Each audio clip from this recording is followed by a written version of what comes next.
ஆமாண்டி, இன்னைக்கு தான் சம்பளம் ஆயிருச்சு. இஎம்ஐலாம் இனிமே தான் கட்டணும். விசேஷத்துக்கு கட்டிட்டு போறதுக்கு புது சேலை கூட இல்லப்பா, எல்லாம் பழசாகி போச்சு. என்ன செய்யறது? நம்ம பிள்ளைய புது துணி போட்டாலே எனக்கு அதுவே போதும். எனக்கு எதுக்கு வயசான காலத்துல? ஒரு பால் பாக்கெட் வாங்கிட்டு வா. மா, பக்கத்து கடை பூட்டி இருக்கு. இப்போ நான் பால் பாக்கெட் வாங்கணும்னா பக்கத்து தெரு வரையும் போகணும். என்கிட்ட நேரம் ஒரு பைக் இருந்தா நான் பாட்டு சல்லுன்னு போயிட்டு சல்லுன்னு வந்திருப்பேன். நமக்குன்னு பைக் வாங்கி கொடுக்க யாருமா இருக்கா?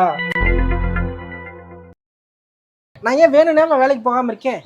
என்கிட்ட ஒரு லேப்டாப் இல்லை. எங்கே போனாலும் லேப்டாப் தான் வேலைக்கு கேட்குறாங்க. என்கிட்ட ஒரு லேப்டாப் மட்டும் இருந்திருந்தா நான் இந்நேரம் பயங்கர பெரிய ஆளாக இருப்பேன். எனக்குன்னு வாங்கி கொடுக்க யாருப்பா இருக்கா?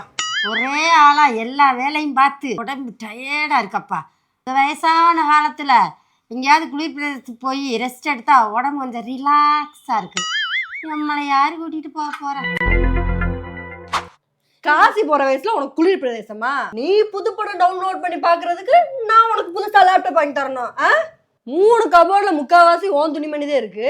ஒரு ரேக்ல தான் என்னோட வச்சிருக்கேன். உனக்கு புது துணி இல்ல. 2 பேரும் நீ என் கண்ணு முன்னாடி நின்று வச்சுக்கவேன், க்ளோஸ் பண்ணிடுவேன். போங்கடா, முதல்ல போடா. போ. சம்பளம் வாங்கினா போதும் உடனே பண்ணு வேணும் இது வேணும்ன்றாங்களே. சி.